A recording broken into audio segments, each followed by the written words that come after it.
Hoje nós vamos dar continuidade à série de mensagens que já tem sido cultural na nossa igreja, já tem sido uma identidade da comunidade Farol, sempre no mês de agosto, mês dos pais, a gente tratar sobre paternidade restaurada. Temos percebido que as maiores mazelas da sociedade estão intimamente ligadas com uma paternidade disfuncional. É só você olhe hoje para todo o problema crônico da sociedade e você vai ver a ausência de um pai exercendo a sua missão em todas as áreas, tá? E isso não tem relação apenas com uma classe social. A disfunção de paternidade, ela está como uma enfermidade crônica na alma de todo ser humano, independente da sua classe social. Nós vemos filhos disfuncionais resultantes de pais disfuncionais. Nós vemos uma sociedade disfuncional que é resultado de uma paternidade que não funcionou. Porque entenda, Deus, Ele deu ao ser humano a missão e o dever de exercer paternidade. E quando esse ser humano não exerce paternidade, então a próxima geração está adoecida. E foram 3 missões que Deus deu ao pai para ministrar sobre os seus filhos. 3. A paternidade tem 3 obrigações com os seus filhos. Toda paternidade restaurada e curada exerce essas 3 missões sobre os seus filhos, sobre a próxima geração: proteção, limite e direção. Todo filho precisa receber do seu pai proteção, limite e direção. Direção, leia-se destino. Quando um desses fatores falha, essa paternidade está disfuncional. Tá, gente? E repito, isso independe da classe social. Quando o pai falha em não entregar para seu filho, para a próxima geração, proteção, limite e direção e destino, a paternidade falhou. E há uma estratégia do maligno em adoecer os pais para que a próxima geração já chegue adoecida. Então, por exemplo, vamos olhar uma condição crônica na nossa sociedade: jovens, adultos, envolvidos em vícios, dos mais variados, tá, gente? Seja da bebida, das drogas. Hoje, uma epidemia no nosso país: jogos. Tem sido algo terrível. Olhe para... Eu penso que hoje 90% das camisas dos times de futebol, olha, sabe o que você vai enxergar estampado na frente? Uma casa de aposta. Esses dias eu estava observando, assistindo o jogo de futebol. Eu olhava para a tela, naquela câmera panorâmica, né? E olhava para as propagandas. 80% das propagandas era de casa de aposta. E a sociedade está adoecida por isso. Eu conheço e acompanho muitas famílias que estão doentes, de pessoas viciadas em jogos. E é uma tentativa de fuga, tá? Quando a paternidade não está curada, vai gerar filhos que sempre estão fugindo. Nessa tarde, eu falei domingo passado que das 4 mensagens, a mensagem de hoje era a mais importante. Hoje eu vou falar sobre orfandade, sobre o espírito de orfandade que aprisiona, que escraviza pessoas. E eu quero falar sobre 5 características do espírito de orfandade. E a principal característica é o aprisionamento, a escravidão. Quem estava aqui domingo passado lembra que eu falei semana passada sobre legado, sobre aquilo que nós deixamos como marca nos nossos filhos. E eu trouxe aquela emblemática história da mãe desesperada que vai procurar a ajuda do profeta Eliseu, porque os 2 filhos órfãos Vocês lembram dessa história, segundo Reis, capítulo 4.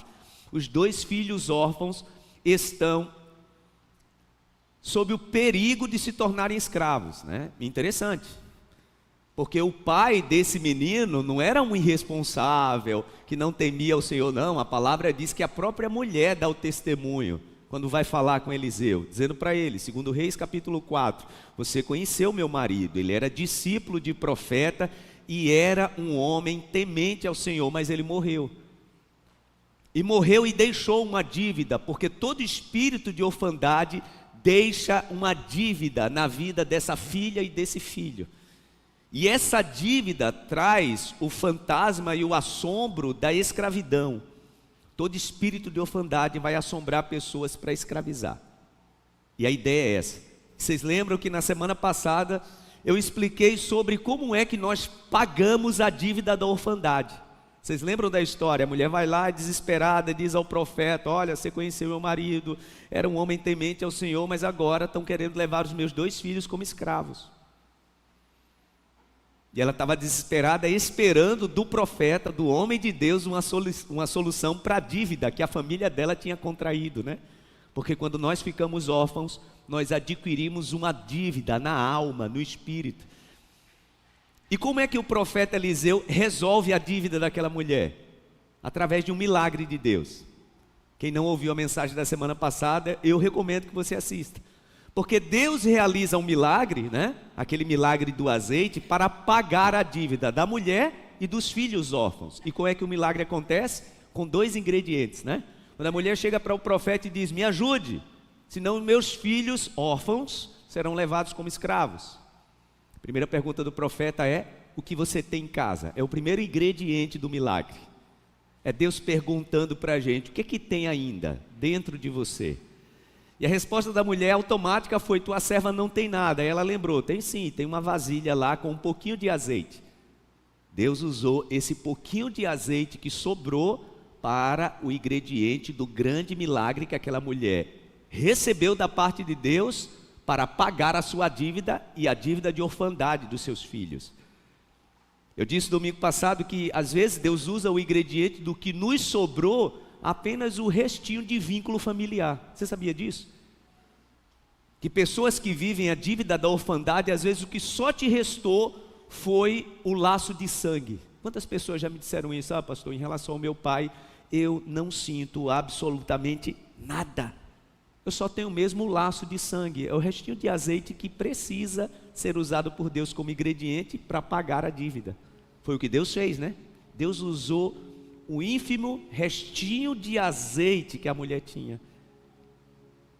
E quantas pessoas que o que você precisa apresentar ao Senhor é só o teu vínculo familiar, pastor, sentimentalmente, emocionalmente, na verdade, eu em relação ao que o meu pai me causou, eu não sinto nada, mas tem um laço familiar ainda, de sangue, é só o que você precisa entregar nas mãos de Deus, porque foi um pouquinho do azeite que Deus usou como primeiro ingrediente, né?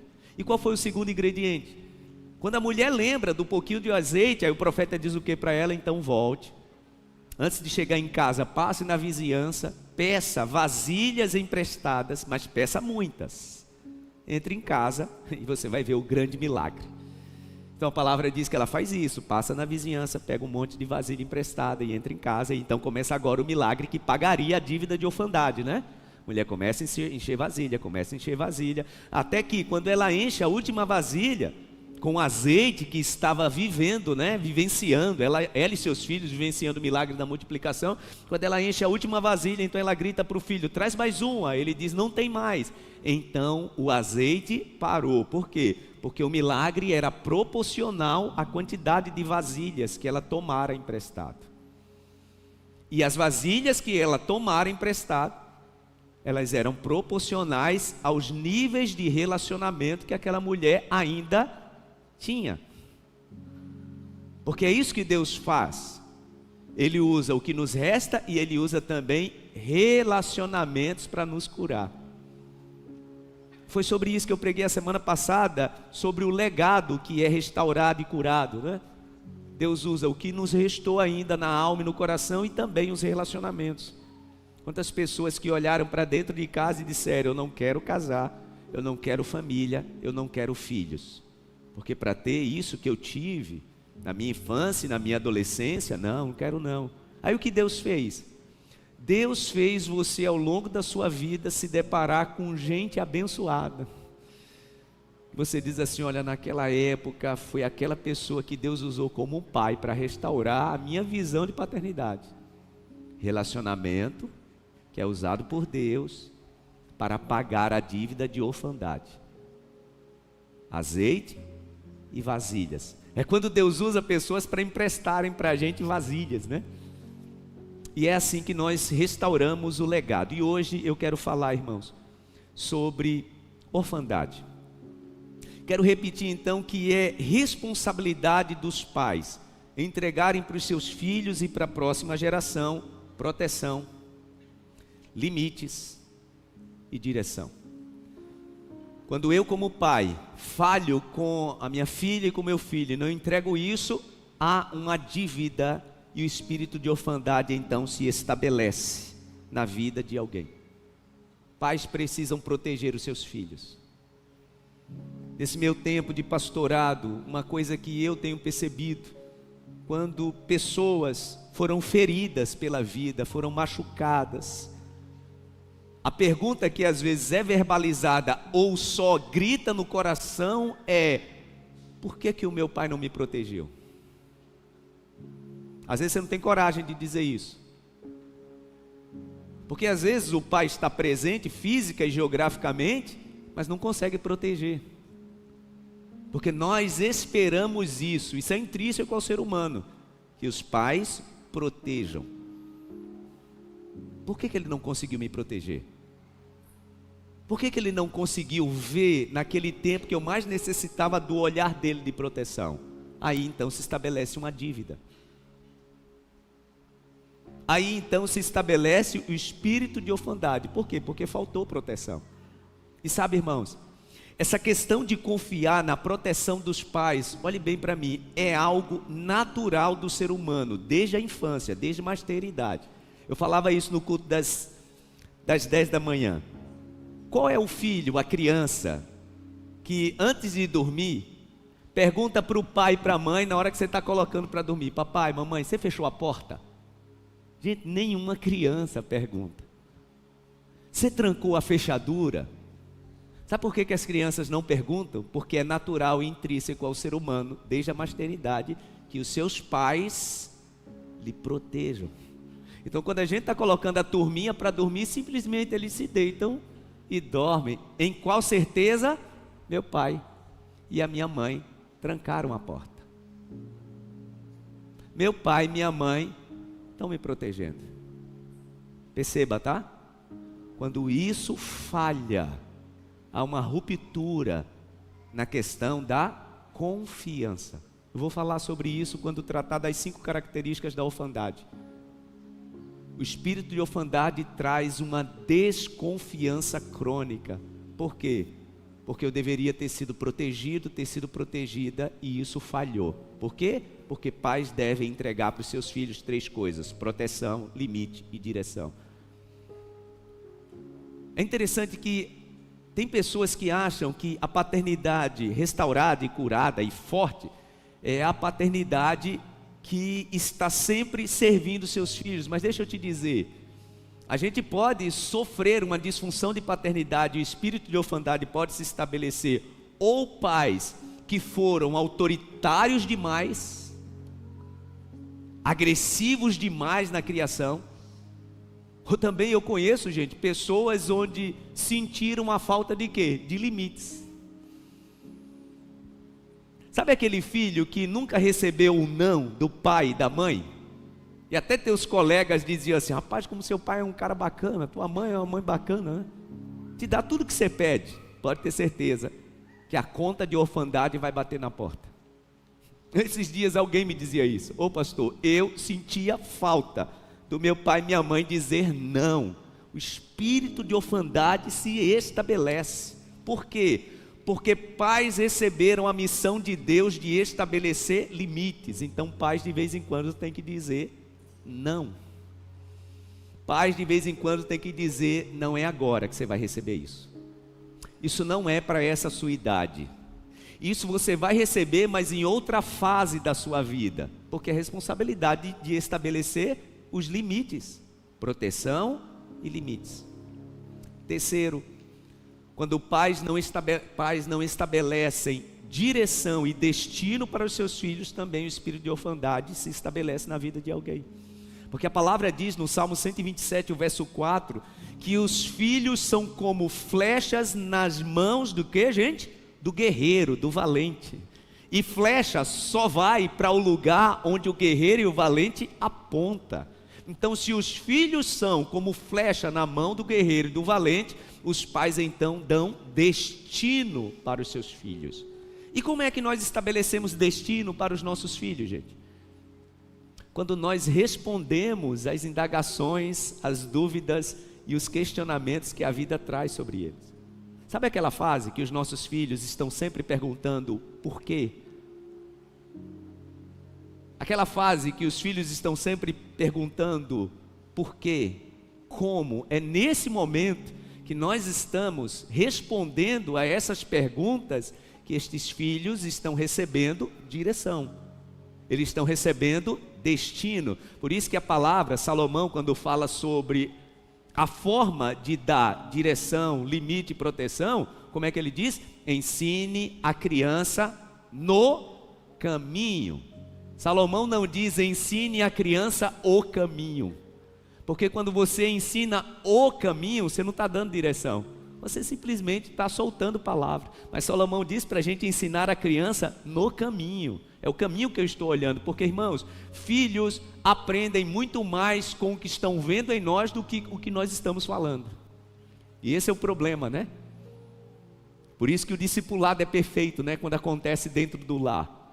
Porque você estabelece o discipulado no caminho, enquanto você está andando. Você entende por que nós, como igreja, nós estabelecemos isso como base, o discipulado? Porque ensinar pessoas é ensinar no caminho. Aí você dá destino, aí você dá direção. É nessa fase que os filhos recebem o destino, quando nós respondemos suas perguntas. E quantos filhos que foram aprisionados pelo espírito de orfandade, exatamente porque nessa fase das perguntas não tinham o pai perto. E não tinha um pai perto, não é porque o pai estava ausente física ou geograficamente, não. É porque o pai estava ocupado demais. É porque esse pai estava cuidando demais da sua profissão. Esse pai estava preocupado demais em ganhar dinheiro para dar o melhor para a sua família.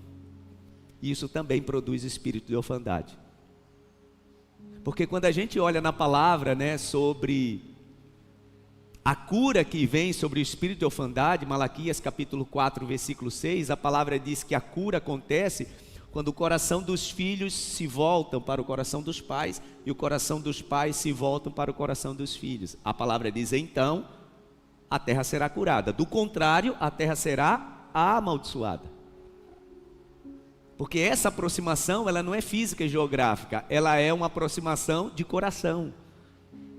Filhos recebem destinos quando esses corações estão se aproximando. É interessante, não sei se você já parou para pensar, que quando Deus usa o profeta Malaquias para trazer essa máxima, né, de que, e ele está anunciando o Messias, né? Olhe lá, Malaquias capítulo 4, está anunciando a chegada do Messias, e diz que aquele que vem para trazer a boa nova, vem no espírito de Elias. Por que, gente, vem no espírito de Elias?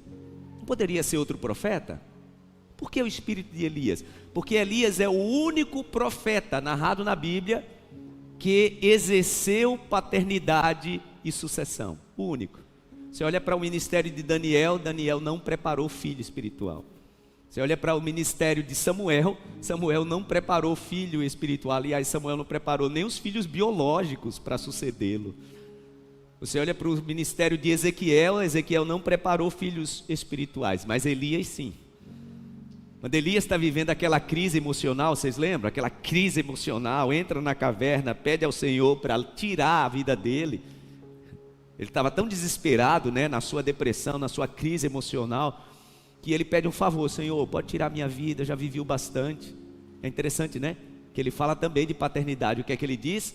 não sou melhor que os meus pais. A crise dele era tão grande que ele relacionou a sua crise a que eu recebi um legado. E esse legado me aprisionou, porque os meus pais não foram tão bons, mas eu também não sou melhor que os meus pais. E ele está pedindo ao Senhor para tirar a vida dele. E o Senhor diz para ele: não, você não vai morrer. Por quê? Porque você precisa preparar uma sucessão ministerial e espiritual.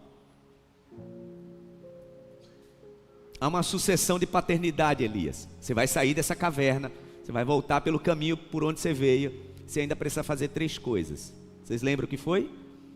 Você vai ungir o novo rei da Síria, você vai ungir o novo rei de Israel, e você vai preparar o teu filho espiritual e ministerial para continuar o teu ministério. Aí vocês lembram, ele passa lá na fazenda, Eliseu está lá arando a terra, ele tira a capa, joga sobre Eliseu, Eliseu sai correndo atrás dele e diz: olha, deixa eu me despedir dos meus pais. Elias diz: vai, mas não esquece o que eu te fiz. E então agora Eliseu passa a seguir Elias. Alguns teólogos fazem os cálculos, a Bíblia não diz não, mas diz que eles andaram juntos aproximadamente 11 anos. Eliseu aprendendo, né, como um pai passando para um filho. Aí quando está na hora de Deus levar Elias, o que é que ele diz para Eliseu? Se você me vir na hora que eu for tomado, porque Deus já tinha determinado que Elias não iria morrer. Se você me vir na hora que eu estiver sendo tomado, o que você pedir, possa ser que você receba. O que é que você quer receber? E como um filho espiritual, o que é que Eliseu diz? Eu quero o dobro do que você recebeu. Eu quero o dobro do que Deus te deu. Porque filhos, irmãos, que receberam paternidade curada, sempre vão querer ter a continuidade e receber o dobro que Deus fez na vida dos seus pais. Porque filhos curados, eles não têm sentimento de escassez. Vou falar sobre isso já já. É a 4ª característica, tá? A escassez, parece que tem um buraco, parece que sempre está faltando quando o espírito de orfandade escraviza. E Eliseu não tinha enfermidade na sua filiação, e ele diz para Elias: eu quero o dobro do que Deus te deu. Então a palavra diz que quando eles estavam caminhando, vem uma carruagem de fogo, separa os dois, Elias sobe no redemoinho, e quando ele está subindo, qual é o grito de Eliseu, gente? Profeta! Homem de Deus! Foi assim?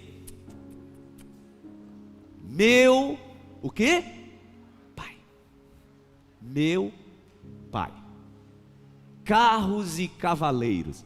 Esse era um termo da época, muito comum, de pessoas citarem para falar sobre a força, o poder do espírito de alguém. Quando alguém dizia assim, carros e cavaleiros, estava dizendo assim, a sua força é como os carros e cavaleiros de Israel. Então Eliseu grita, vendo Elias subindo: meu pai, tipo, não esquece de mim, eu te pedi uma coisa, carros e cavaleiros. Aí Elias deixa cair a capa sobre o filho espiritual dele.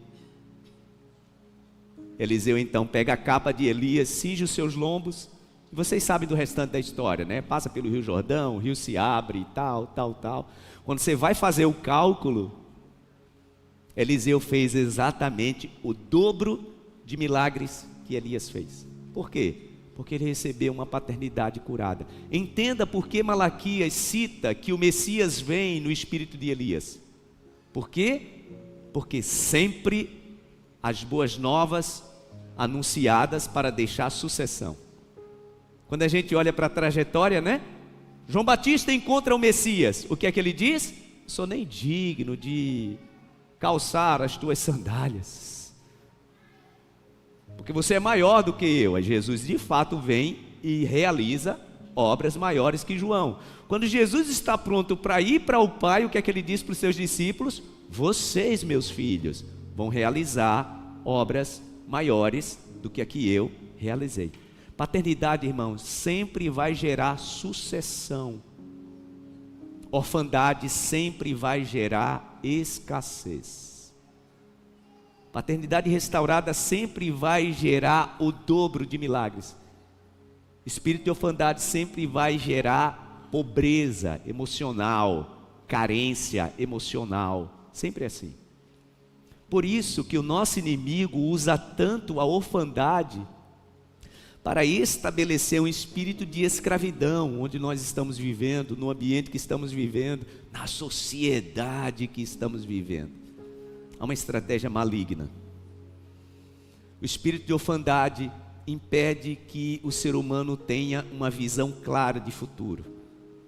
Pais que vivem a missão da paternidade e dão destino para os seus filhos, fazem os seus filhos olharem para frente e terem uma visão clara do mundo. Sempre assim. De vez em quando alguém me pergunta assim: pastor, você não sente de vez em quando a necessidade que o teu pai estivesse vendo tudo que hoje Deus tem feito na sua vida? E eu confesso para os irmãos que durante o tempo eu pensei nisso. Poxa, seria tão bom nesse momento da minha vida que o meu pai estivesse aqui para ver. Mas de um tempo para cá Deus tem me dado essa palavra: meu pai viu. Porque pais que determinam destino para os seus filhos, eles sempre enxergam os filhos lá frente. E o meu pai viu. É aquela história do Walt Disney, né? Quando ele tem a visão do que ele construiu.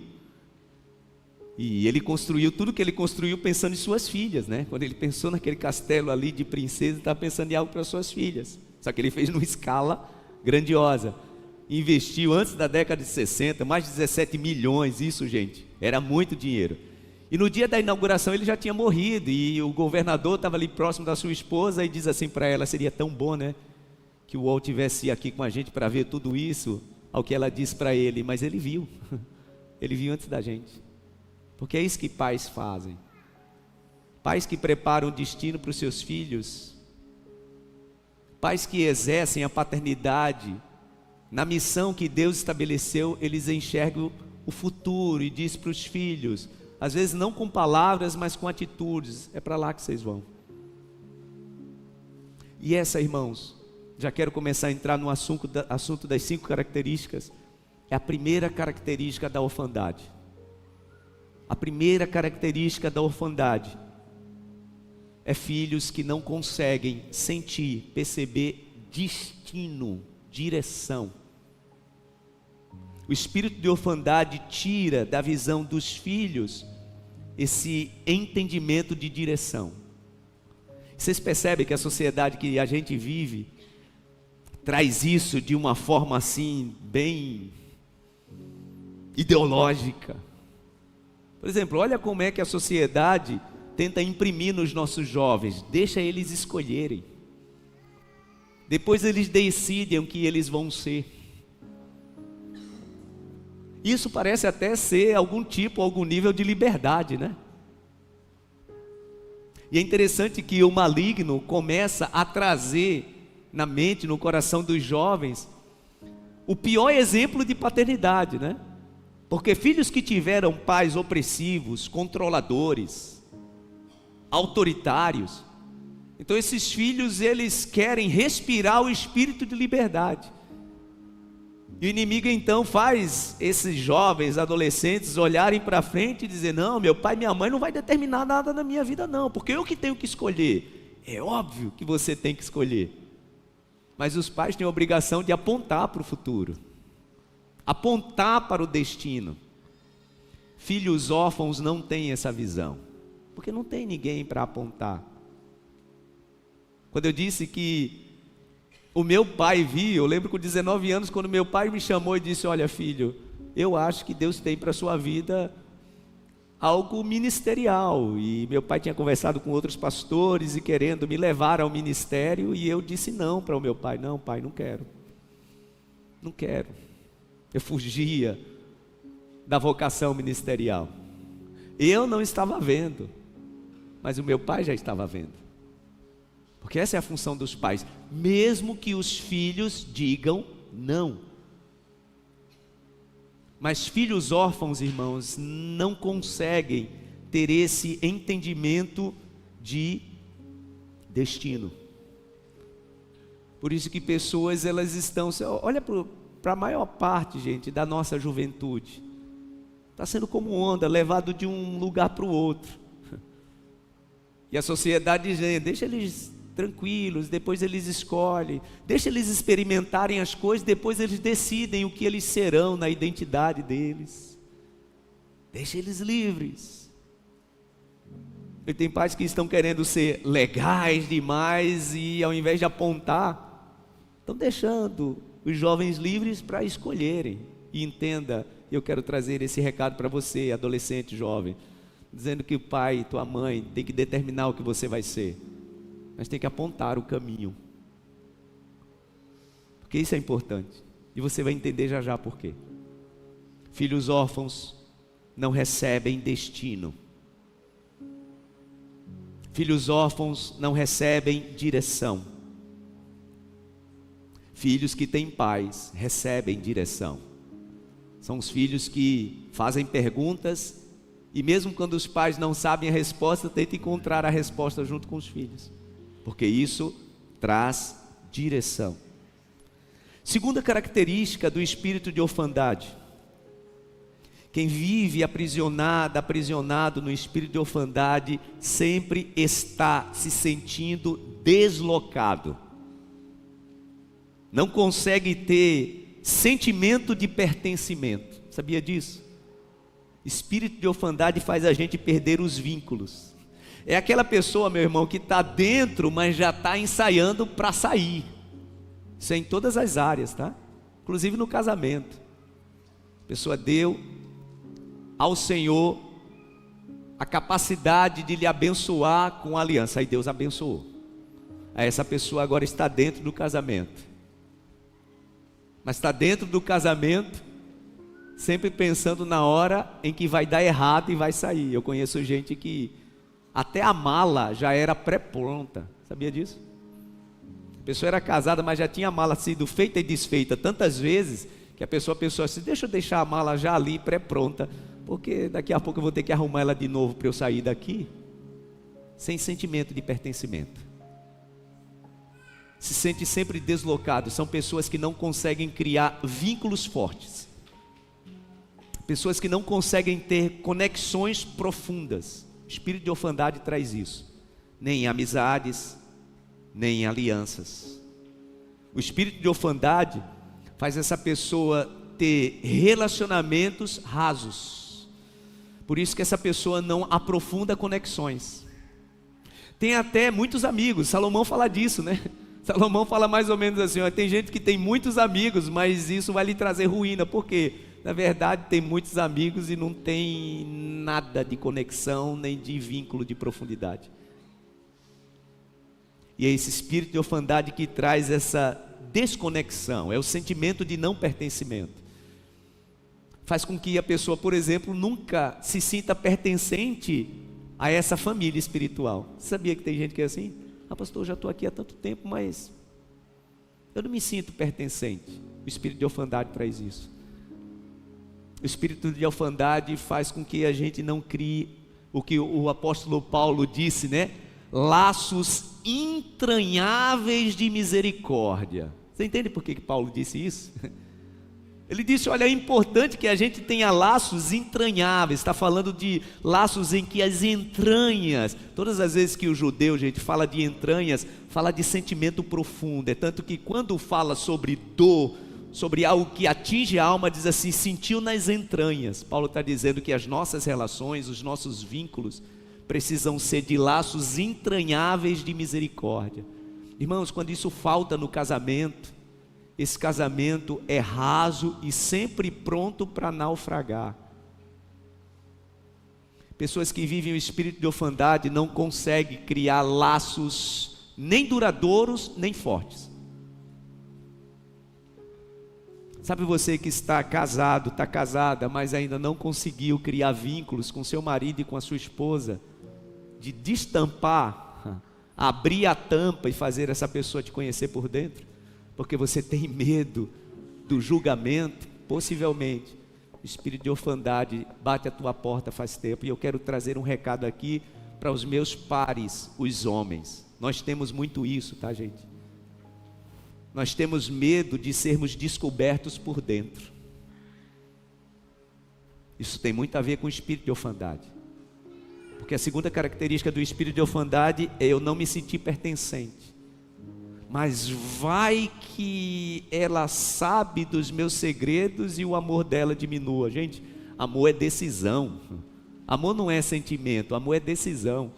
Você quer conhecer um casal que os vínculos se tornaram muito fortes? É quando esses dois começam a se descobrir um para o outro e o amor só cresce. O amor só se enraiza mais. O espírito de orfandade faz o contrário. Faz sempre você estar na cautela de não se revelar muito. Por quê? Porque eu não me sinto pertencente. Olha, vai que esse casamento acabe depois. É uma opressão maligna, gente. Uma opressão maligna que sequestra dessa pessoa vínculos fortes. Pastor, eu vou te dizer uma coisa, eu até acho legal o que você está dizendo, mas eu já me decepcionei tanto. Eu já me decepcionei tanto com pessoas que eu me abri e depois, sabe o que vai acontecer? Se esse espírito de orfandade não for curado, você vai se decepcionar mais e mais e mais e mais com mais pessoas. Porque, irmãos, quando vem sobre a nossa vida a cura, não importa o que a gente faça, quem de fato criou com a gente vínculos profundos vai nos amar. Essa é aquela história, né, gente, do filho pródigo e do filho mais velho. Lembra da história? Lucas capítulo 15, vocês conhecem a história, né? O filho mais novo chegou lá e disse para o pai: pode me dar minha herança, porque eu quero conhecer o mundo. Aí o pai sentiu no coração, entregou para ele a herança. Ele foi lá e gastou tudo. Quando não tinha mais nada, estava na miséria. Então ele tem uma crise de consciência, né? Estava na miséria, gastou a herança toda do pai e tem uma crise de consciência. E quando ele tem a crise de consciência e a crise também financeira e a crise emocional, o que é que ele pensa? Vou voltar para casa porque eu tenho um pai. Porque aquele filho, mesmo sendo um filho irresponsável, ele sabia o que era paternidade. Então quando ele viu que perdeu tudo, ele diz assim: mas eu sei que ainda eu tenho um pai. Eu chego lá, vou até fazer uma proposta que eu não sei se ele vai receber, mas eu vou pedir para ele me receber pelo menos como empregado. Mas o que é que ele diz? Vou voltar para a casa do meu pai. Então ele volta. A palavra diz que quando ele volta, o pai, né? Porque a paternidade sarada não quer nada em troca, só quer entregar proteção, limite e destino. A palavra diz que quando o pai o vê, corre. Eu gosto demais dessa cena. A palavra diz que se joga no pescoço e o beija. Manda matar o bezerro gordo. Faz uma festa para o menino. Celebra com os amigos. E o que ele tinha feito? O que ele tinha feito, a própria vida tinha o punido. A própria vida tinha o corrigido. O pai não precisava fazer mais nada. Acho que só o olhar do pai, depois que o beijou, trouxe no coração daquele jovem, né, uma espada cortando de decepção com ele mesmo. Meu Deus, meu pai me ama independente do que eu faço. A palavra diz que quando o filho mais velho vê aquela festa, não quer nem entrar na festa, né? Porque o espírito de orfandade sempre vai trazer um quê, gente? Olha aqui para mim, um deslocamento. Então o filho mais velho pergunta: que barulho é esse aí? Aí o empregado diz: teu irmão pródigo aí voltou, gastou tudo e está lá, e teu pai mandou matar o bezerro gordo. Aí o filho não entra para a festa. Por quê? Porque quem vive aprisionado no espírito de orfandade está sempre se deslocando de vínculos. O pai percebe que o filho mais velho não está ali, sai, porque o pai sempre vai fazer isso, né? O pai sempre vai criar vínculos e chega lá e diz: ô filho, por que você não entrou? Seu irmão voltou. Ô pai, tanto tempo que eu trabalho para o Senhor. Espírito de orfandade, não se sente pertencente, né? Ele não trabalhava para o pai, gente, ele trabalhava com o pai. Só que ele tinha um espírito de orfandade. Quanto tempo que eu trabalho para o Senhor, como o quê, gente? Como um escravo. O Senhor nunca me deu um cabrito para eu comemorar com os meus amigos. Um cabrito o Senhor nunca me deu. O pai olhar para ele e mais ou menos diz assim: você não pegou porque você não quis. Porque o cabrito não é só meu. O cabrito é seu também. Mas ele não conseguia enxergar isso, gente. Porque o espírito de orfandade sempre vai estar nos distanciando dos vínculos que o pai estabeleceu para a nossa vida. Você entende por que pessoas não prosperam? Por quê? Porque as suas contas e as minhas contas. São os seus bens e os meus bens. Tem um espírito de orfandade aí, tá? Empobrecendo essa família. O espírito de orfandade faz a gente enxergar os vínculos desse jeito, que é seu e o meu. Essas pessoas estão casadas há tanto tempo, mas eu não me sinto pertencente. Então é o que é seu e o que é meu. Porque Deus uniu pessoas em aliança para viverem vínculos profundos, né?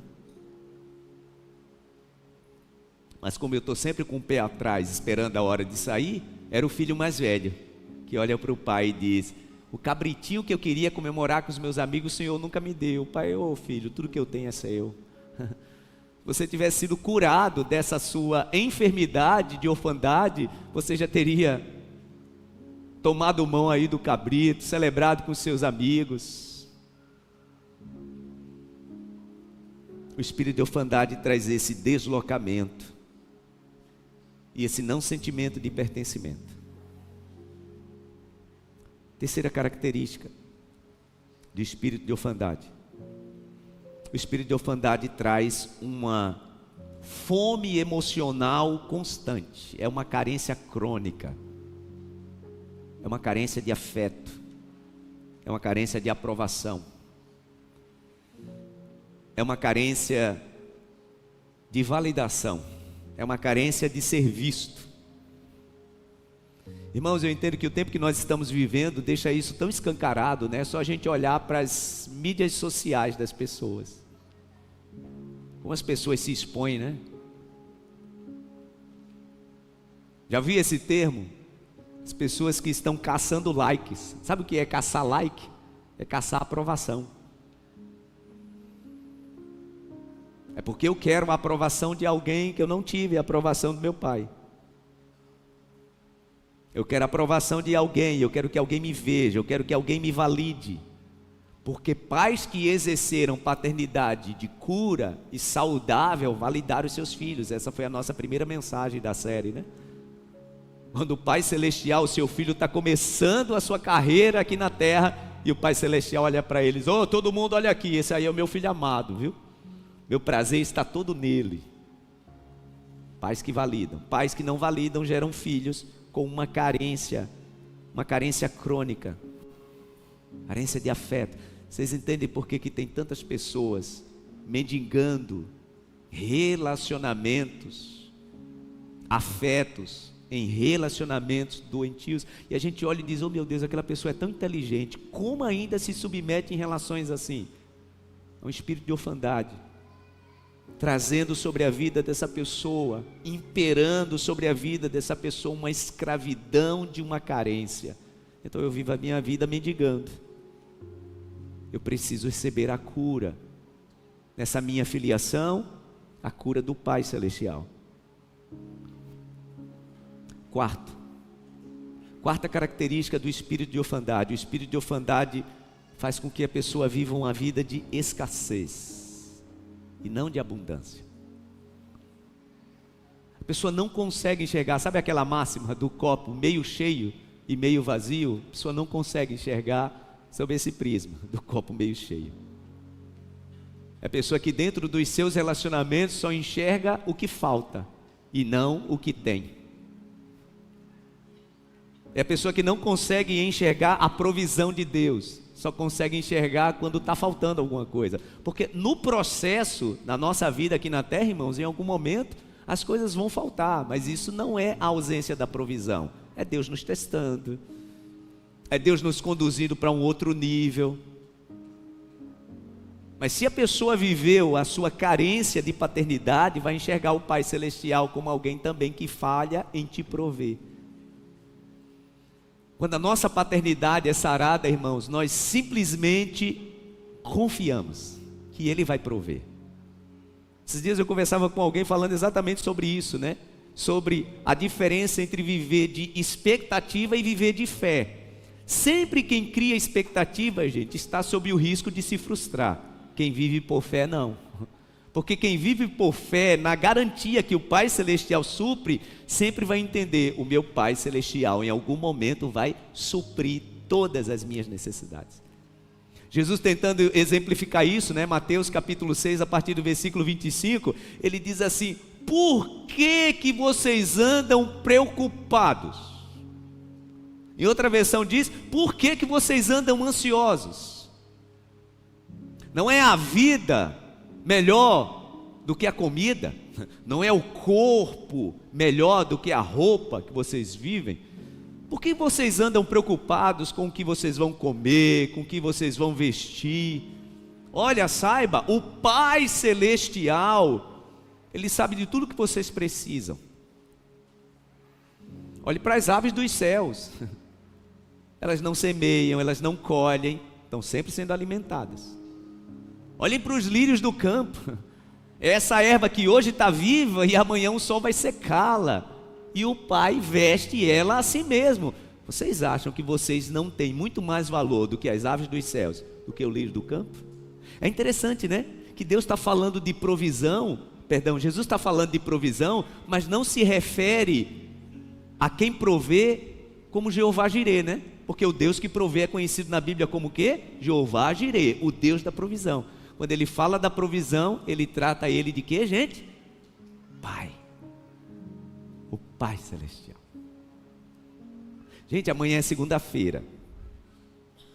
Dia de segunda-feira lá em casa é uma luta, tá? A partir das 5h30 da manhã para preparar a turminha, hein? Amanhã é isso. Para preparar a turminha para a escola é uma coisa. E começa às 5h15 da manhã, e chama um, e chama outro, e vai, e levanta, e volta para dormir. Meu Deus. Aí quando chega a hora de sair, normalmente os outros não, né? O Daniel ainda é pequenininho e o Lael já está em outra fase, mas normalmente é a Helena. Quando ela já vê a lancheirinha dela lá acoplada na mochila dela, ela sempre pergunta: papai, mamãe, o que é que tem na minha lancheira? A mãe ainda diz, né? Porque é mãe, né? Eu normalmente digo para ela: tem o que você gosta. Não se preocupe, tem o que você gosta. Gente, eu nunca vi a Helena ir lá na lancheira e abrir para ver o que é que tem lá. Sabe por que ela não abre? Porque ela confia. Ela não vai abrir a lancheira porque ela sabe que lá vai ter algo que ela gosta. Deixa eu te dizer, não fica abrindo tua lancheira o tempo todo, porque você tem um Pai.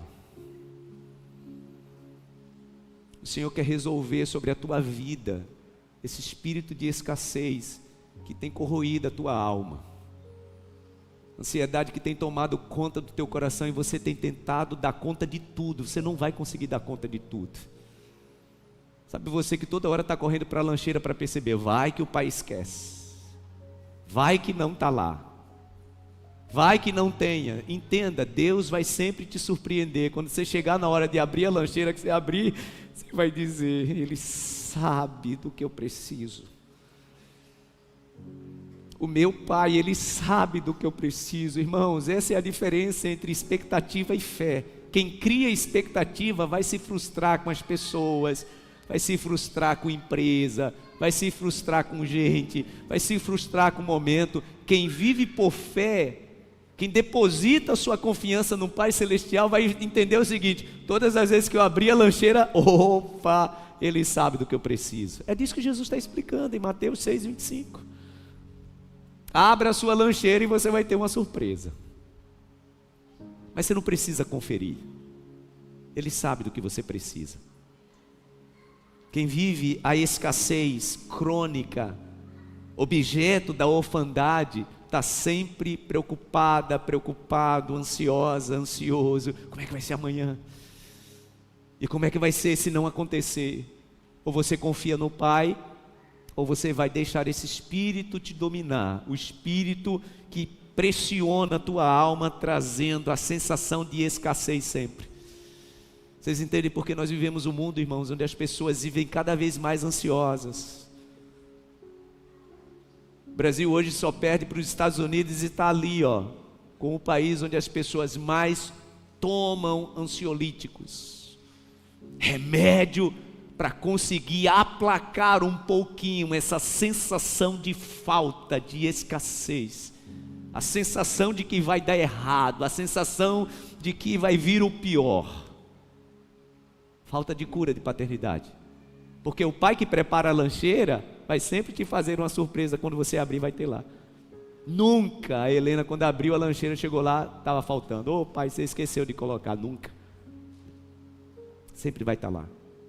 O Pai Celestial está te dizendo que sempre vai estar lá a provisão dele na sua vida. Você pode dizer amém e aplaudir ao Senhor por isso? Sempre vai estar lá a provisão do Senhor na tua vida. O Pai é o nosso alimento. Diga graças a Deus, Ele é o nosso alimento. Você pode dizer amém? Vamos relembrar a primeira característica. Pessoas que vivem o espírito de orfandade não conseguem enxergar na sua vida destino. Não conseguem ter esperança do futuro.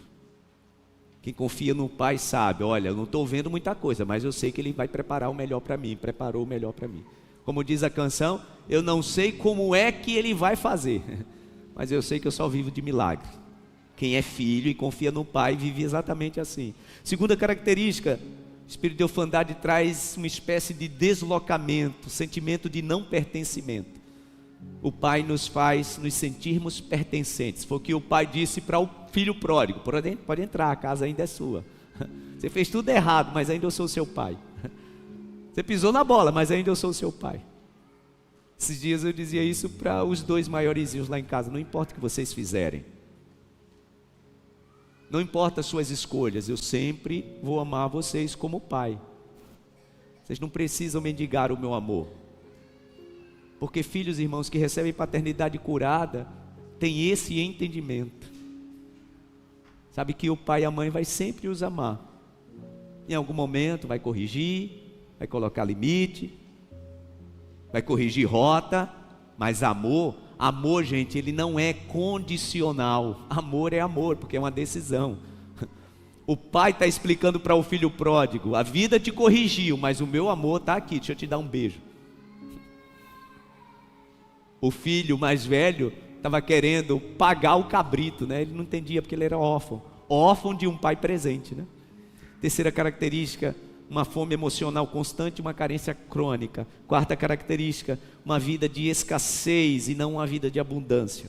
Última característica de quem vive o espírito de orfandade: sentimento constante de solidão e de abandono. A solidão e o abandono é presente na vida de pessoas que não conseguem se conectar, não conseguem se sentir pertencentes. Então o sentimento constante de que, olha, vai me abandonar, em algum momento vai faltar, porque foi o que aconteceu, né? Em algum momento vai faltar. Como eu disse para os irmãos, eu sou órfão de pai e de mãe, mas pela misericórdia do Senhor, quando os meus pais o Senhor levou, eu já era adulto. Mas eu sei o que é ser órfão. De vez em quando eu estou vivendo as minhas crises e eu gostaria de ter ouvido do meu pai. E é difícil, tá, gente?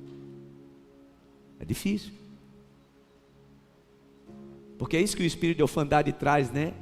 Ele pressiona a sua alma, as suas entranhas, fazendo você se sentir sozinha, sozinho. E é assim. E é nesse momento que nós precisamos o que, gente? Evocar a presença do Pai Celestial, porque Ele nos basta.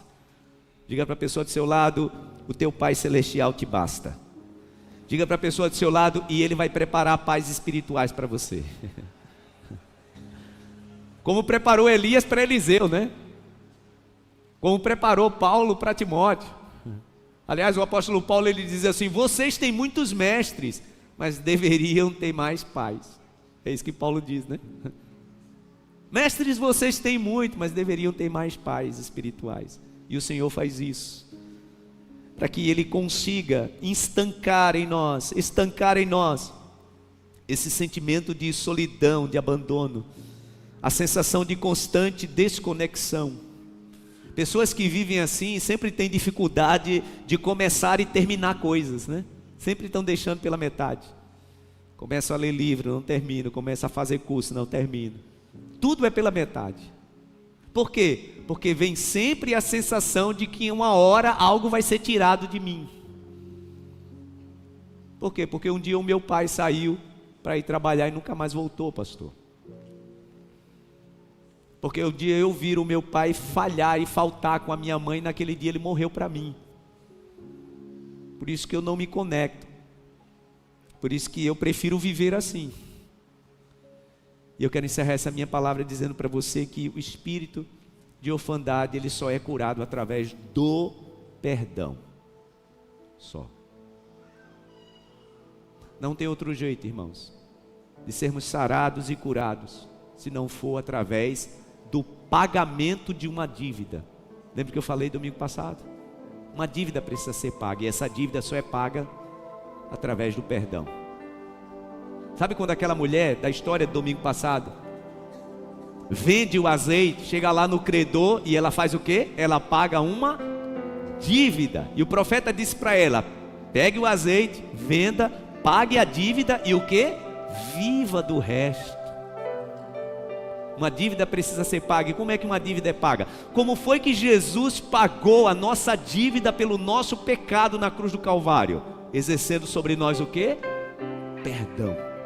E o que é perdão, gente? Perdão é deixar ir. Lembra daquela mulher pega em adultério? Não levaram o homem, só levaram a mulher. Bem estranho, né? Está lá diante de Jesus, todo mundo com pedra na mão, querendo apedrejar a mulher. E Jesus então diz: olha, se tem alguém aqui com pedra na mão, que não tem pecado, pode atirar a primeira pedra. A palavra diz que do mais velho até o mais novo, vai jogando as pedras no chão, e só fica Jesus e a mulher. Jesus está lá escrevendo no chão, vocês lembram, né? Lá escrevendo no chão. Jesus olha, vê a mulher sozinha e pergunta para ela: filha, onde estão os teus acusadores?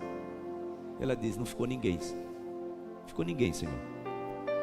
Jesus então diz o que para ela? Qual foi a primeira palavra que Jesus disse para ela? Depois que ela disse que não sobrou ninguém para acusá-la: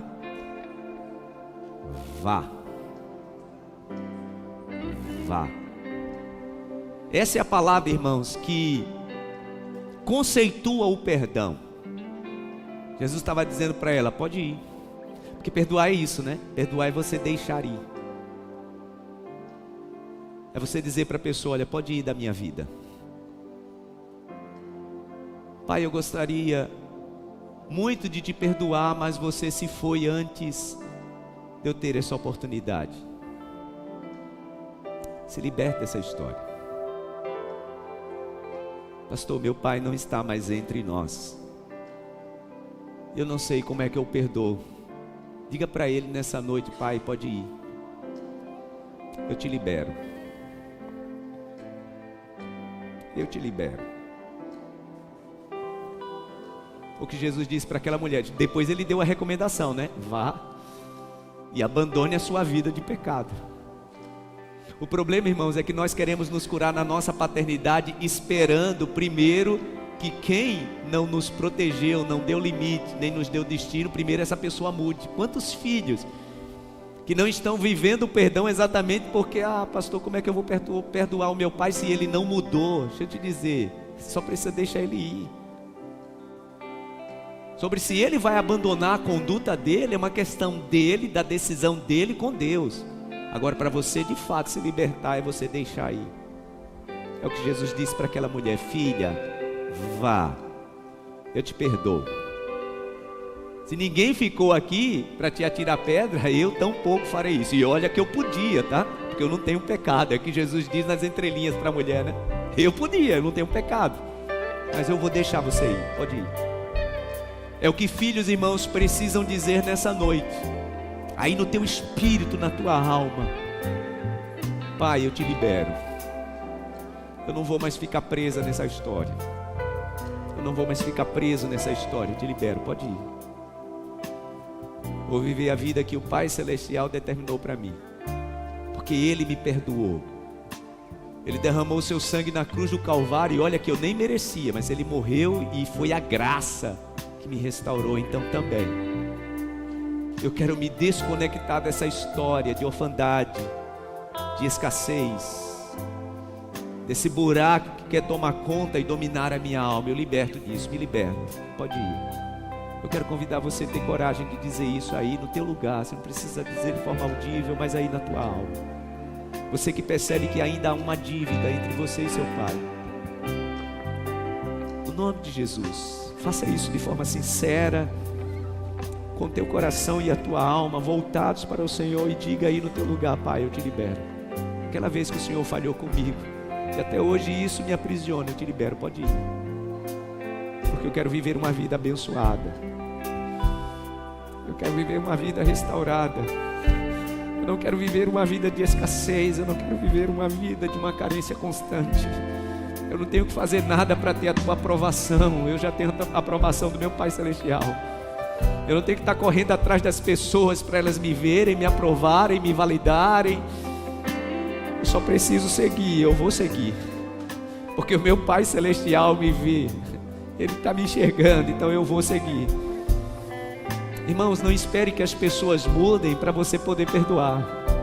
Perdoar é a tua libertação, não é a libertação do outro, tá?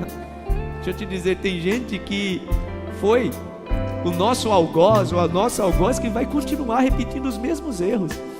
Não espere essa pessoa mudar. Se libere. Libere essa pessoa e diga: olha, eu vou seguir. Pode ir. Como Jesus disse para aquela mulher: vá. E que crie conexões nessa tarde com o Pai Celestial.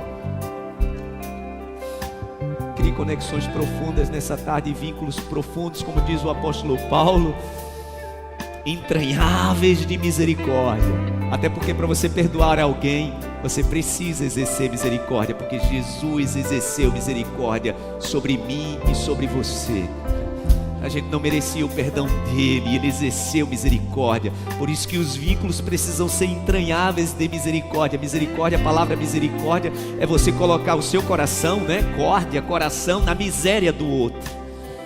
Para perdoar tem que ter misericórdia. Foi isso que Jesus olhou para a gente e disse: ô Zoá, você não merece não meu perdão, tá? Mas eu exerço misericórdia sobre a sua vida. Eu coloco meu coração na tua miséria como ser humano. Então você pode ir agora, vá viver a sua vida. Está livre. Livre, está aí no teu lugar, no nome de Jesus. Se liberte de histórias que têm provocado na tua vida a escravidão da orfandade, para viver uma vida abundante, para viver uma vida abundante. E o Pai Celestial está te dizendo nessa noite: minha filha, meu filho, eu nunca te abandonei, e eu nunca vou te abandonar, porque você é meu filho. Foi eu que te gerei. Eu nunca errei com você. Os teus pais podem ter errado com você. Deus está te dizendo: eu nunca errei com você. Antes da gente pedir essa abundância do Pai Celestial na nossa vida, olha o que a palavra de Deus diz no livro do profeta Isaías. E se você puder, já se colocar de pé para lermos juntos. Isaías capítulo 41, versículo 10. É o que o Pai Celestial te diz nessa tarde. Por isso, não tema, pois estou com você. A minha palavra de quarta-feira foi exatamente essa. Deus está sempre nos vendo. E Ele te diz: por isso não tema, pois eu estou com você. Não tenha medo, pois sou o seu Deus. Eu o fortalecerei e o ajudarei. Eu o segurarei com a minha mão direita vitoriosa. Você já viu como é que criança atravessa a rua quando a gente segura a mão? Nem para o lado ela olha, tá, gente? Já experimentou segurar a mão do teu filho e tua filha para atravessar uma rua? Eles nem olham para o lado, eles simplesmente vão.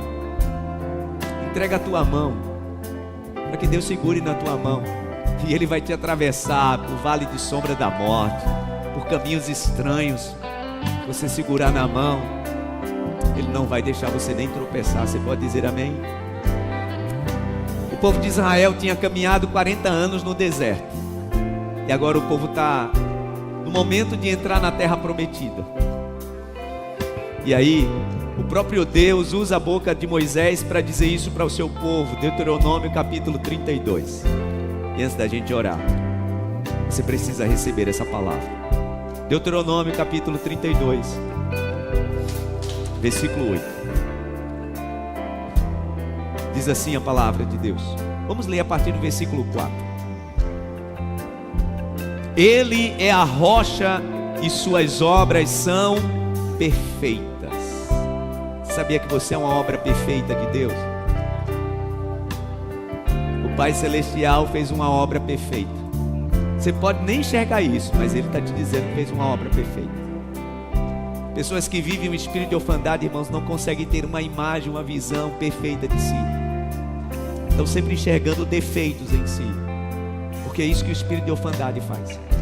A palavra do Senhor diz que as obras do Senhor são perfeitas e todos os seus caminhos são justos. É Deus fiel e não comete erro. Nós pais, nós vamos errar com os nossos filhos. Deus não comete erro. Ah, pastor, você nem sabe como foi que eu nasci? Então, você pode até ter ouvido em algum momento que você foi um erro, até pelos seus pais, mas Deus não comete erro. Nós, seres humanos, vamos errar com os nossos filhos. Deus não. Você não é um erro, porque Deus não comete erro. O maligno pode até ter criado na tua mente, no teu coração, uma fortaleza, tá? Com esse argumento. Quantas pessoas, irmãos, que viveram uma vida dentro dessa fortaleza? Eu sou um erro. Eu sou um erro porque meu pai disse que eu sou um erro. Eu sou um erro porque meu pai disse que eu sou um erro. Deus não comete erro.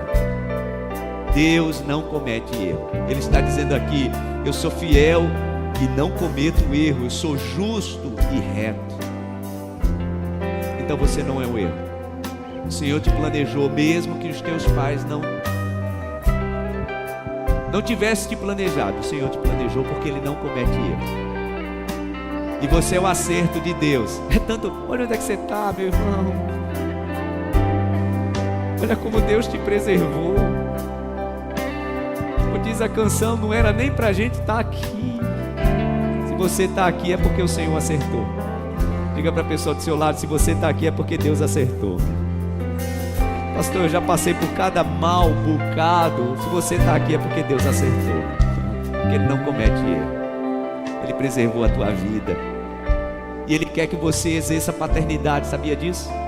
Ele quer que você exerça paternidade na vida de muitas pessoas, sabia disso? Aqui na nossa igreja a gente tem isso no exemplo muito clássico, né? Sempre cito o exemplo do pastor Wagner. Pastor Wagner, todas as vezes que ele conta o testemunho dele, a gente se emociona. E o Senhor curou na sua paternidade. E hoje a gente ouve muitas pessoas dizer: olha, quem é o meu pai é o pastor Wagner. Muitos daqui. Esses dias eu vi um irmão já, um adulto, praticamente da idade dele. Não, porque o meu pai é o pastor Wagner. Ah, gente, como é que Deus faz isso? Como é que Deus faz isso na vida de alguém que foi lhe sonegado a paternidade? Me diga como é que Deus faz isso. Deus não comete erros. Ele não comete erros. Pessoas que a paternidade lhe foi sonegada, Deus vai lhe tornar uma autoridade de paternidade espiritual. Creia nisso. Mas você precisa abrir o seu coração e receber a cura e o perdão de Deus através do Espírito Santo. Aí no teu lugar, diga: meu Deus, eu quero viver essa abundância de uma paternidade curada e restaurada. E declare isso nessa noite: o meu Deus é mais que abundante. Vamos declarar juntos, no nome de Jesus. Meu Deus é mais que abundante, supre as minhas necessidades. Descanse no Senhor. Descanso em paz verdejantes. El Shaddai. Você pode sentir o cuidado de Deus sobre a sua vida. Vamos declarar isso mais uma vez, mas vamos declarar de todo o nosso coração, com toda a ênfase do nosso ser. O meu Deus é mais que abundante. Sobre as minhas necessidades. Descanso em Ti, meu Deus. Descanso em pastos verdejantes. El Shaddai cuida de mim.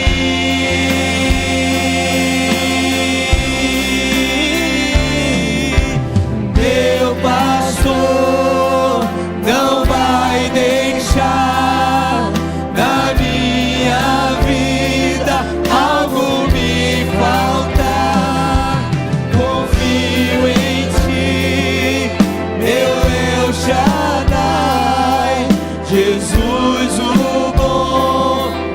pastor, cuida de mim. Você sabia que a palavra pastor vem da origem da palavra pai? Então quando você diz que o Senhor é o teu pastor, você está o chamando de pai. Declare isso de todo o seu coração. Na minha vida Ele não vai deixar nada faltar. Eu creio nisso, meu Deus. Eu creio na tua provisão. Eu creio na tua abundância. O Senhor é o meu El Shaddai, o Deus provedor, o Pai celestial que conhece todas as minhas necessidades. Diga isso para o Senhor. Sim, meu pastor não vai deixar. Meu pastor não vai deixar na minha vida. Algum me Confio em ti, meu Deus. confio em ti, meu El Shaddai. Jesus, o bom pastor. Jesus, o bom pastor. Diga para Ele. Cuida de Você está aí com a sua família? Se você está aí com teu pai, com a tua mãe, está com os teus filhos, chega perto aí a família. Ah, o Senhor quer curar nesta noite as tuas feridas. O Senhor quer curar você deste espírito de orfandade. Se você não está aqui com alguém da sua família, você está representando a sua família. Entenda, você nessa noite é representante dos céus para a cura de Deus, para repreender esse espírito de orfandade da história da sua família, da sua casa. O Senhor quer estancar isso na tua vida. O Senhor quer dar um basta nessa história de orfandade. Receba a cura do Pai Celestial. O Senhor quer te dar autoridade para você exercer paternidade espiritual sobre a vida de pessoas. No nome de Jesus, nós te pedimos, Pai, traga a tua cura sobre esta família. Cure este pai, cure esta mãe, cure estes filhos, meu Deus. Nós não seremos curados, nós não liberaremos perdão esperando que alguém mude. Não, meu Deus, nós já recebemos a transformação, a adoção de filhos, como diz a tua palavra. Então somos restaurados, somos curados, somos sarados em Cristo Jesus. E recebemos, meu Deus, a plenitude da paternidade dos céus. O Senhor traz sobre a nossa vida, repreendendo, colocando fora todo espírito de escassez, todo buraco existencial, toda necessidade crônica de afeto. O Senhor substitui isso, meu Deus, por amor, por cura, porque o Pai Celestial nos abraça, o Pai Celestial nos acolhe, Ele supre todas as nossas necessidades. Obrigado, Pai. Obrigado porque o Senhor sabe do que precisamos antes mesmo de pedirmos. É assim que a tua palavra nos diz.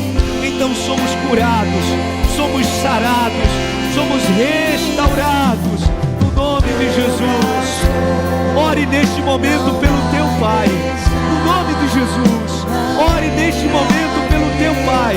Ah, pastor, meu Pai não está aqui mais. O meu Pai não está mais entre nós. Então ore por você. Pastor, eu ainda não sou pai, então ore pela sua paternidade, dizendo: meu Deus, quando eu tiver os meus filhos, eu exercerei uma paternidade de cura, sarada, curada no nome de Jesus. E você que já é pai, ore para o Senhor te transformar dia após dia, para que você seja o representante do Pai Celestial aqui na terra. No nome de Jesus, Ele não vai deixar faltar, porque Ele é abundante. Ele é abundante. Jesus, o bom pastor, cuida de mim. Levante bem alto as suas mãos e declare: meu pastor não vai deixar na minha vida algo faltar. Obrigado por essa provisão, meu Deus.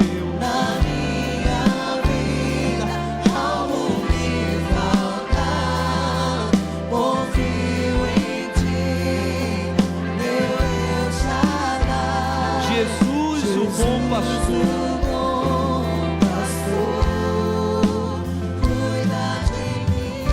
Você pode aplaudir ao Senhor bem forte. Louvado seja o Pai Celestial. Obrigado, meu Deus. Se tem alguém aqui nessa tarde que deseja entregar sua vida para Jesus, o Pai Celestial te chama. Filha, filho, o Pai Celestial te chama. A gente não pode ir para casa sem que eu te dê essa oportunidade de você correr para os braços dele.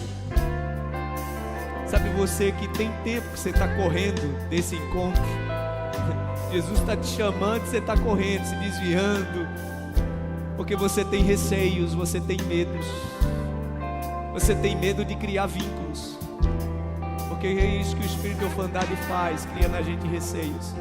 Mas se tem alguém aqui nessa tarde que quer tomar essa decisão de abrir o seu coração para Jesus e aceitá-lo como o único e suficiente Salvador, recebendo o amor do Pai, eu quero orar por você.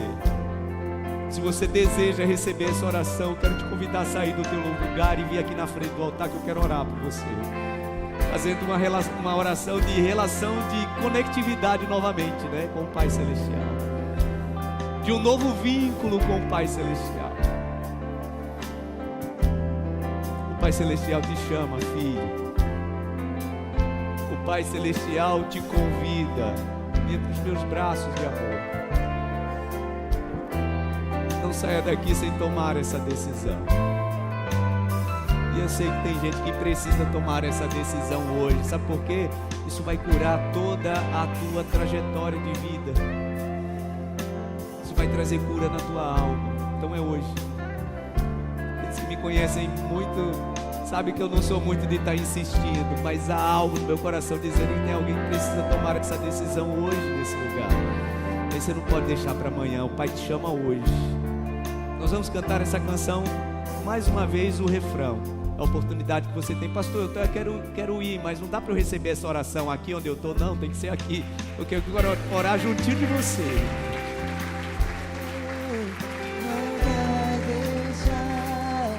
Eu quero orar juntinho de você. O Pai te chama. O Pai te chama. Ele está dizendo, filha, é hoje, filho, é hoje. Eu quero trazer cura sobre a sua vida. Eu quero trazer cura no teu coração. Eu quero curar as tuas feridas. Como diz a parábola do bom samaritano, né? Quando ele encontra o homem todo machucado, a palavra diz que ele coloca vinho e azeite, né, nas feridas. Vinho é símbolo de alegria e azeite é a presença do Espírito Santo. É isso que o Senhor coloca neste momento sobre suas feridas, filhos. No nome de Jesus. No nome de Jesus. Eu quero convidar vocês que estão aqui na frente a fazerem essa oração. Eu vou dizer algumas palavras. Se você estiver com o seu coração totalmente confiante no Senhor, eu quero pedir que você repita essas palavras. No nome de Jesus. Se você puder, levante sua mão direita assim e diga assim comigo: Senhor Jesus, eu te aceito como meu Senhor e como meu Salvador, e te convido a entrar no meu coração e restaurar todas as coisas, curar as minhas feridas e perdoar os meus pecados. Eu recebo o Senhor no meu coração e eu te peço, escreva o meu nome no livro da vida, porque eu sei que há um lugar para mim na casa do Pai. Meu coração está pronto para receber-te na minha vida, no nome de Jesus. Amém. Eu oro, meu Deus, neste momento, pela tua filha e pelo teu filho. A minha oração junto com esta igreja é que o Senhor restaure Passe o teu bálsamo em suas feridas. Traga cura, meu Deus, sobre as feridas que gritam, e não é de hoje, faz tempo que grita, mas hoje chegou a cura. E essa tua filha e esse teu filho recebe a cura na sua alma, recebe a cura no seu coração, para viver uma vida plena, para viver uma vida restaurada, para viver uma vida completa nos braços do Pai Celestial, na certeza que Ele nunca abandonou, nunca vai abandonar. E nós reiteramos essa oração. Reiteramos também a oração que foi feita. Escreva os seus nomes no livro da vida, dando a esta filha e este filho direito de lugar à mesa na casa do Pai Celestial. Obrigado, te agradecemos no nome de Jesus. Amém e amém. Aplauda ao Senhor. Deus te abençoe. Parabéns pela tua decisão. Deus te abençoe. Parabéns pela tua decisão. Filhos voltando à casa do Pai. Meu pastor não vai deixar. Meu pastor não vai deixar. Obrigado, meu Deus. Obrigado, meu Deus. Jesus, o bom pastor. Cuida de mim. Senhor, leva-nos em paz para os nossos lares. Obrigado pelo presente da tua palavra. Obrigado pela cura que o Espírito Santo promove e provoca em nós. Somos filhos amados. Recebemos a adoção de filhos. Somos co-herdeiros com Cristo Jesus. Recebemos a herança paterna, porque o Pai nos amou. Os nossos pais terrenos, eles podem ter falhado conosco, errado. E nós, como pais terrenos, também vamos de alguma forma errar e falhar com os nossos filhos. O Senhor não comete erros. Por isso saímos daqui com essa certeza. O Senhor nos cura e nos sara. E repreende, meu Deus, e repreende todo espírito de orfandade que até hoje escravizava a vida dessa filha e desse filho. Somos adotados, recebemos o espírito de adoção que clama, Abba, Pai. É esse espírito que toma conta do nosso coração e voltamos para as nossas casas, para os nossos lares, completamente restaurados e curados, para a glória do Teu nome. Obrigado pelo maior presente que recebemos, a salvação. Obrigado, Espírito Santo. Dá uma semana abençoada, uma semana de vitórias, uma semana, meu Deus, de conquistas, sempre na presença do Espírito Santo. Impulsiona filhas, filhos para novas conquistas no nome de Jesus. Para a glória do Teu nome te agradecemos.